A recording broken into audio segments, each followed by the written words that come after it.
Bonjour à tous et bienvenue sur Crypto Signal. Alors aujourd'hui, on va parler de ce petit rebond du BTC. Comment il s'est construit, qu'est-ce qu'il est en train de se passer, etc.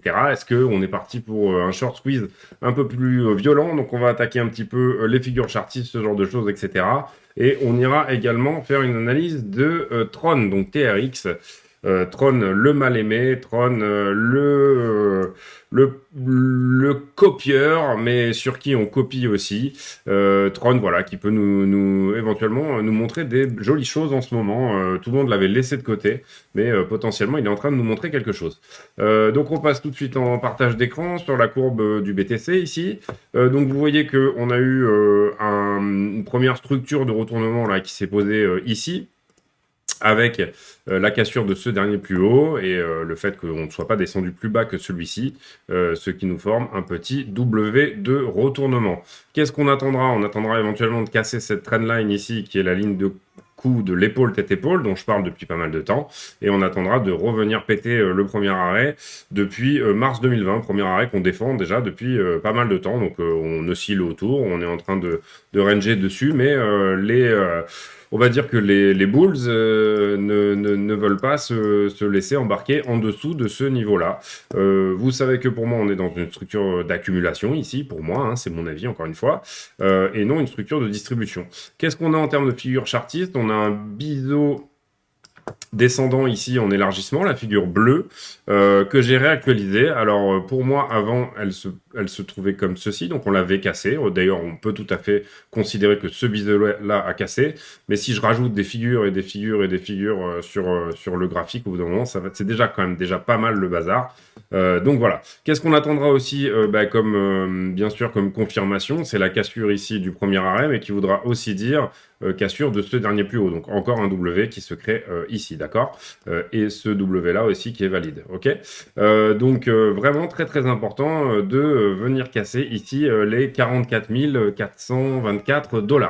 Pour revenir sur ce biseau en élargissement descendant, quelle est la target de cette figure si on la casse, puisque ça nous amènerait éventuellement à la casser de faire ça? Et ben pour un biseau en élargissement descendant, vous prenez l'amplitude totale de la figure, donc du plus haut de la figure ici au plus bas, donc là en l'occurrence ici, que vous reportez au point de cassure, un petit peu comme une balançoire, et donc là en l'occurrence ça nous donnerait une target autour de 73 000 $, donc légèrement en dessous de la target du précédent biseau qu'on avait cassé. Ça pourrait éventuellement invalider tête-épaule précédente, de repasser ici au-dessus de ce niveau-là. Dans tous les cas, pour l'instant, on reste dans un range, hein, on reste dans un range à 2 bornes, c'est-à-dire un range en 3 parties, on va dire, entre ici, ce niveau-là, et ce niveau-là. Vous voyez que pour l'instant, on est vraiment en train d'être dans le bas du range. Est-ce qu'on pourrait être en train de faire, selon Wyckoff, un spring, c'est-à-dire être actuellement en train de créer une structure dans le bas du range de manière à repartir en rallye? Peut-être, mais ça risque d'être beaucoup plus long que ça, mais ça peut être une possibilité, c'est-à-dire que en Wyckoff, on peut très bien faire ici, considérer que ce bottom-là est un V, ensuite une figure ici en Adam et Ève, donc un V bottom, un round bottom, confirmation ici qu'on l'aura cassé, et puis repartir tout de suite. Néanmoins, Wyckoff privilégie quand même ici de revenir en haut du range, donc autour des 52, et là de refaire un tour en bas du range, histoire de vraiment bien décourager tout le monde, et le spring aurait lieu ici, d'accord? Là, on peut considérer qu'on pourrait peut-être être dans un spring si ça part tout de suite, mais théoriquement, en Wyckoff, Wyckoff préfère, si on enlève ici cette mèche-là, une vraie structure de double bottom comme cela. Voilà pour le chartisme, on va dire, sur BTC. Bon, vous voyez que voilà, les choses se mettent en place potentiellement pour faire un short squeeze. Néanmoins, si jamais on va voir un petit peu sur l'order flow et tout ça, donc déjà on va aller faire un petit tour sur le carnet d'ordre. Carnet d'ordre, on voit qu'il n'y a rien en dessous, rien au-dessus, il n'y a pas de mur d'achat là énorme, sauf mur d'achat ici en bas à partir des 39 et mur de vente ici en haut à partir des 46. Donc pour l'instant, on a très peu de résistance. Le prix se permet d'aller un petit peu là où il veut en fonction de ce que veulent faire les market makers. Si on en vient sur l'order flow, et là c'est beaucoup moins bon, vous voyez qu'on a pas mal ici de longueur qui rentre, le funding augmente. Nombre de contrats ici aussi qui fait un énorme rebond. Je pense que c'est un bug, ça, un petit peu comment dire, de co-analyse, mais c'est pas grave. Un petit peu de vente au spot sur ce mouvement, donc des gens qui sortent un petit peu sur ce profil-là. Des spreads qui sont négatifs, ce qui peut faire penser éventuellement à de la vente à découvert, donc du short, puisque les prix sont plus hauts sur le spot que sur le dérivé. Sur la totalité des altcoins, on a un funding qui est plutôt négatif par contre, donc les altcoins ont été bien reset au niveau levier. Et puis voilà, des petites liquidations qui se sont faites ici. Je sais pas si vous voyez, un joli pic de liquidation ici, là, juste sur ce petit nettoyage là qui a eu lieu ici.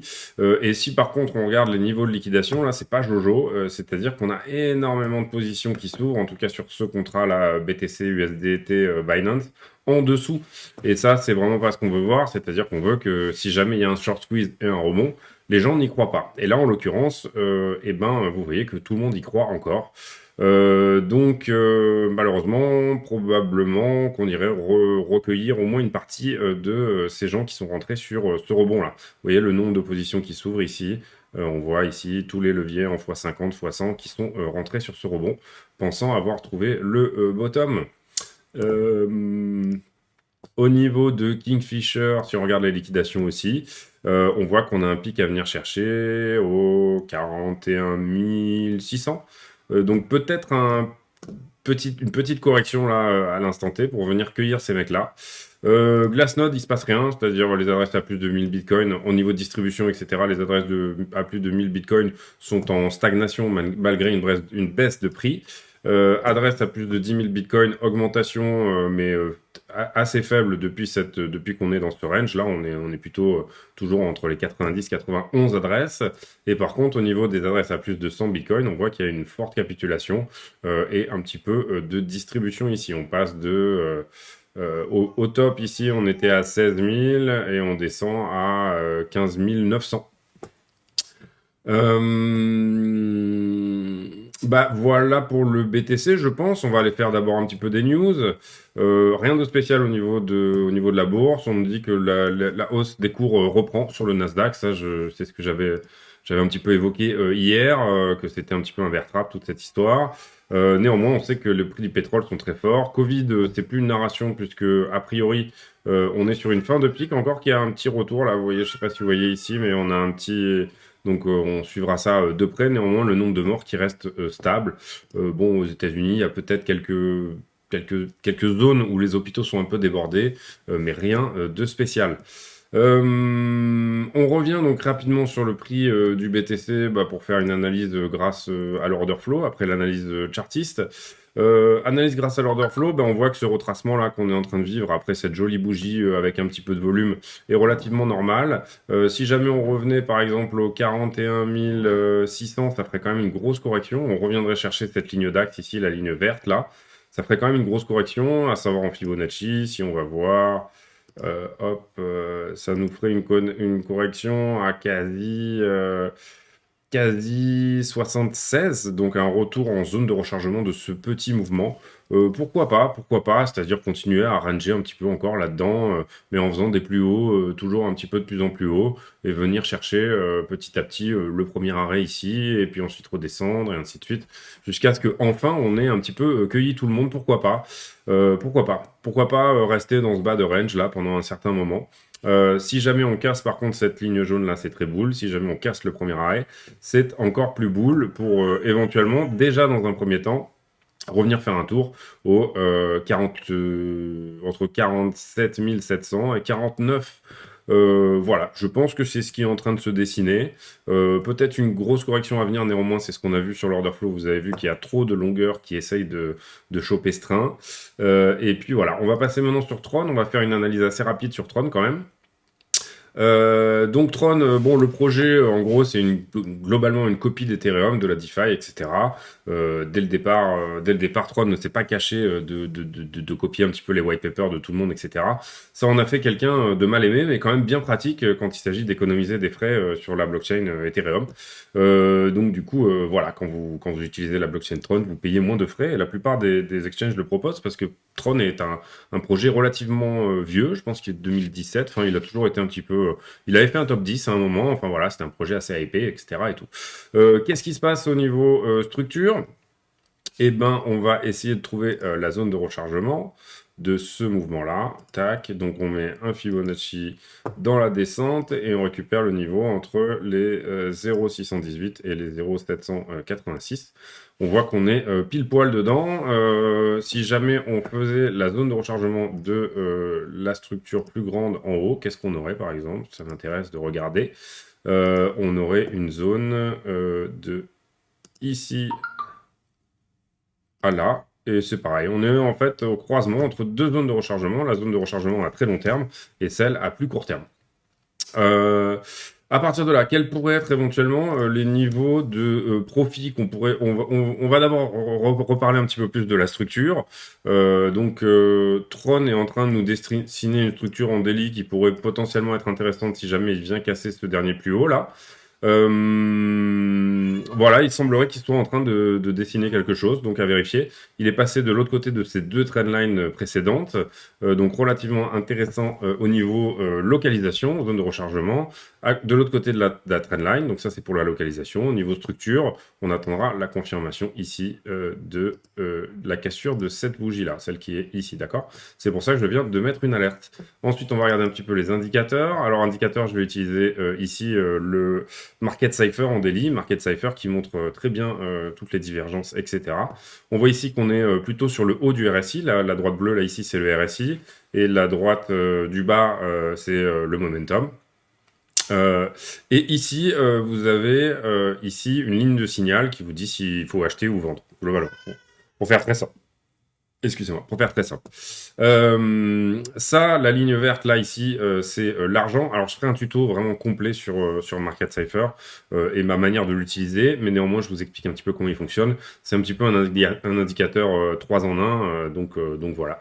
Où, du coup, vous avez du RSI, du momentum et un petit peu d'OBV, en tout cas à court terme. Puisque ici, ça c'est l'argent qui rentre, la ligne verte là, et quand on coupe ici, ça veut dire que l'argent sort de ce projet, d'accord? Et qu'on est plutôt dans une tendance où l'argent est en train de sortir. Là, on voit qu'on est probablement au niveau, à ce niveau, au niveau de cette idée que l'argent, le money flow, on appelle ça, voilà, est-ce que l'argent rentre ou sort? On voit qu'on est un petit peu à la fin de quelque chose, et c'est ça qui est intéressant sur Market Cipher, c'est qu'on peut dessiner un petit peu vous voyez, comme ici, par exemple, des grandes courbes un petit peu sur est-ce que l'argent est en train de rentrer, etc. Et la manière d'utiliser Market Cipher, c'est d'essayer de voir, voilà, si on est un petit peu dans la fin de quelque chose à ce niveau-là. Donc en général, par exemple, ce type de divergence ici est un bon signal de trade. Ce gros point là en surbrillance, vert est un bon signal de trade, en tout cas en daily. Voilà, moi j'attends d'autres confirmations sur Market Cipher. Je vous expliquerai exactement comment je construis mes trades en partie grâce à ça, notamment en scalping principalement, ou alors en day trading, voilà. Et par contre, ce qui est très intéressant, donc là on est sur le contrat sur Binance au niveau du TRX, c'est qu'on est vraiment sur un OBV vraiment très croissant, malgré des variations de prix qui sont moins importantes. Et vous voyez que malgré cette énorme correction ici, on a un petit peu une divergence, enfin pas vraiment une divergence, mais l'OBV a moins retracé que ce qu'il aurait dû. Et pareil, ici, on était à un prix qui était plus haut. Et là, le prix est plus bas au deuxième pic, vous voyez. Et là, par contre, on a effectivement une divergence entre l'OBV et le prix. Donc, ça veut dire que l'OBV ne suit pas le prix. Donc, ce projet, à l'instant T, serait potentiellement accumulé. L'OBV, on va dire, pour faire très simple, c'est les bougies rouges moins les bougies vertes fois le prix à l'instant T. Donc, c'est-à-dire, parce que le prix n'est pas fait par uniquement, voilà, on va dire, la market cap totale, mais plutôt par les mouvements, en fait, quoi, les transferts. Donc là, il faut comprendre que certaines personnes hold ce truc ou alors ne le vendent pas et que potentiellement, on est dans une structure ici d'accumulation. voilà pour ça. Bon, le fondage, je vous l'ai un peu expliqué, hein. En gros, tout le monde connaît Tron, c'est pas nouveau. Donc si vous connaissez pas, etc., n'hésitez pas à aller faire vos propres recherches, mais on va pas faire le fondat sur Tron. Qu'est-ce qu'on va regarder? On va regarder les niveaux de profit potentiels. Et comme vous le savez, moi, en général, je pose mes niveaux comme suit. Donc j'en mets un au 100% ici. J'en mets un au 161,8. J'en mets un au 361,8, 261,8 et 423,6. D'accord? Ici, ça nous donnerait un prix de vente maximal pour Tron à 0,40 centimes de dollar. Donc, on va aller voir sur Market Cap Off. Est-ce que c'est possible? Déjà, pour avoir un 0,36, il faudrait que Tron prenne la 8e place. Tron a déjà fait comment dire? Tron a déjà fait un top 10, etc. Alors, il faudrait regarder est-ce qu'il y a des news sur Tron. On va y aller après. Tron a déjà fait un top 10. Bon, c'est quand même un petit peu du has-been, Tron, donc je sais pas s'il y a des news qui arrivent. Il faudrait vraiment regarder ça déjà, qu'est-ce qu'il est en train de se passer dessus. Deuxième chose, donc pour moi, cette target, en tout cas des 0,40, elle est pas atteignable, que Tron fasse un top 10, même si la marque, admettons par exemple, si par contre, si, et avec des si, voilà, si ma tante en avait deux, on l'appellerait mon oncle, mais si jamais la market cap double, Tron pourrait passer 16e et atteindre les 0,40, oui, peut-être, ça fait beaucoup de si pour moi, donc voilà. J'aurais tendance à virer ce niveau ici des 0,40 et des comment dire 0,36, restons réalistes. Un 0,26 ici avec une ligne de convergence là, 0,26, ça nous donne quoi en pourcentage? Ça nous donnerait éventuellement un... il est là. J'ai bugué. À partir du prix ici, un 270%. Bon, il faudrait, oui, il faudrait un beau rebond, il faudrait une belle distribution. Ouais, j'aurais tendance à dire, moi, je prendrais pas ce risque-là, voilà, éventuellement. Je me dis que peut-être que le plus intelligent ici, ce serait juste d'aller chercher le 1,618 de ce dernier mouvement-là. C'est-à-dire, en l'occurrence, les 0,19 dollars, donc un petit x3. Voilà. Donc moi, un x3, voilà, placer mon capital sur un x3, c'est pas quelque chose qui m'intéresse beaucoup. Néanmoins, jolie localisation, etc. Et potentiellement jolie peut-être setup de trade en admettant que Tron vienne juste dans sa zone de rechargement de short, ok, qui est alors là, on s'embrouille un petit peu avec tous ces fibots là. Tac, on va virer ces deux-là. Hop, hop. Et on va remettre celui-là. On va même virer celui-là. Et on va remettre un fibot ici. Dans ce sens-là. Voilà. Donc, zone de rechargement de short qu'on pourrait mettre quelque part par ici. 0,76 et 0,618. Donc, c'est une zone de vente. Ici, éventuellement, placer un trade voilà, en position longue et regarder ce que ça donne avec un stop. Donc, à l'entrée ici des 0,618, il faudrait placer son stop pour avoir un ratio de 2 pour 1. À peu près par ici. C'est-à-dire, en fait, on est quand même en dessous du dernier plus bas. Cependant, moi j'ai du mal à avoir un plancher là. Je ne sais pas si vous me suivez. Tron n'a pas vraiment posé un plancher. J'aime bien moi placer des trades dans des endroits où, enfin voilà, acheter un stop support quoi. Voilà, en gros, j'aime bien avoir un stop support qui est dans ma zone rouge là, quelque part, avoir un endroit où je sais que le prix va s'arrêter. Alors bon, je me fais mentir moi-même, mais on pourrait imaginer ici, vous voyez, si je place ici une ligne, on pourrait imaginer que ici, cette ligne-là, donc des 0,06 dollars, a agi ici comme une résistance, ici comme un support. Là, on est passé en dessous, là, on est repassé en dessous. Le prix n'a pas vraiment temporisé à cet endroit-là. Et ici, on a 3 touches, quoi. C'est pas non plus exceptionnel, vraiment, voilà. Donc, pour moi, personnellement, hein, après, parce que c'est mon style de trading, je ne rentrerai pas dans un trade où j'ai pas de plancher, où j'ai pas de plancher qui atteint mon stop ici en ratio de 2 pour 1, etc. Donc voilà. Pour moi, Tron serait potentiellement plus intéressant en investissement qu'en trade, parce qu'il marque une structure là maintenant à l'instant T. Bon, néanmoins, moi, c'est pas trop ma cam, voilà. Mais on voit en tout cas que pour ceux qui en ont, par exemple, ou pour ceux qui veulent ici recharger, il se passe des choses intéressantes du côté de Tron. Pour moi, non. Pour moi, c'est un non pour plusieurs raisons. Déjà, en fait, j'ai déjà pris un premier mouvement là-dessus. Ici, j'ai revendu un petit peu aussi, mais j'ai été déçu par la force du deuxième mouvement. Et voilà, j'ai pas nécessairement ni besoin ni envie de re-rentrer dans ce projet-là tout de suite. Par contre, Tron est capable de choses très puissantes d'un coup. Je ne sais pas si vous voyez, en fait, vous vous dites, bah, ce truc-là, il fait rien, il fait rien, il fait rien, il fait rien, il fait rien. C'est exactement comme ça que vous vous dites, putain, pourquoi j'ai acheté ça? Et en fait, bam, d'un coup, il vous donne satisfaction. Et là, bon, là, il est reparti plus violemment tout de suite. Mais voilà, c'est pas un asset qui va, bon, à part là où il a bien temporisé quand même, hein. On a eu quand même une jolie zone d'accumulation ici, je sais pas si vous le voyez. Là, par exemple, il est reparti avec Bitcoin tout de suite cet été. Voilà, à voir. Peut-être que c'est quelque chose qui peut être intéressant. En tout cas, moi, c'est pas tout de suite la lecture que j'en ai. Peut-être une market cap trop forte, ou en tout cas, il n'a pas suffisamment retracé. Par contre, la localisation est excellente et la structure est excellente. Et en momentum, c'est excellent. Là, je parle vraiment que de fondamental. Donc voilà, je pense que j'ai fait le tour, sincèrement, pour Tron. N'hésitez pas à aller faire plus de recherches si cet asset peut vous intéresser. On va vite fait, très rapidement, aller regarder est-ce qu'il y a des news sur Tron. Hop. Alors déjà, au niveau sentiment, il y a un petit peu quelque chose quand même. C'est-à-dire que 82% de contributeurs. Bearish sentiment 1, Twitter volume plus 16%, spam volume plus 42, market cap, volatilité plus 41. Ouais, il y a peut-être quelque chose.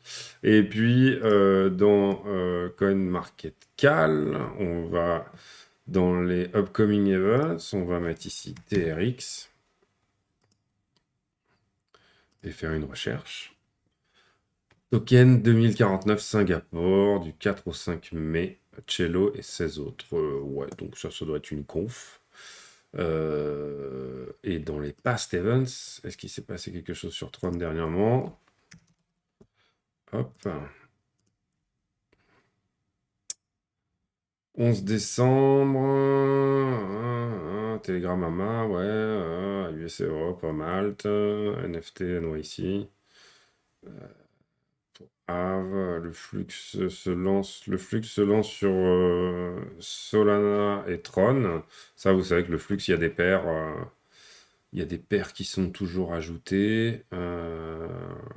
Ouais, non, rien de violent, quoi, en tout cas. Pas de ce que je vois, hein. Après, moi, je suis pas un pro de la news. Je suis pas un pro de la news sur les altcoins. Si quelqu'un est au courant de quelque chose, qui n'hésite pas, à le faire. Qu'est-ce que c'est ça? TRDC? Non, Traders Coin, pas du tout. Ok. Donc voilà, on a fait le point un petit peu sur Tron. Voilà, c'est tout pour moi. Si vous avez aimé cette vidéo, n'hésitez pas à vous abonner, mettre un like, etc. et tout. Ça fait vraiment plaisir. Les petits commentaires font extrêmement plaisir aussi. Si vous avez réussi à regarder cette vidéo jusqu'à la fin, mettez-moi en commentaire un groupe de musique en R. Un groupe de musique en R. Sachant que vous n'avez pas le droit de mettre la même chose que le commentaire précédent. Donc un groupe de musique en R, c'est la question du jeu d'aujourd'hui. Merci de m'avoir suivi sur ce petit point météo sur le BTC, en espérant que cette vidéo vous a plu. À bientôt, ciao.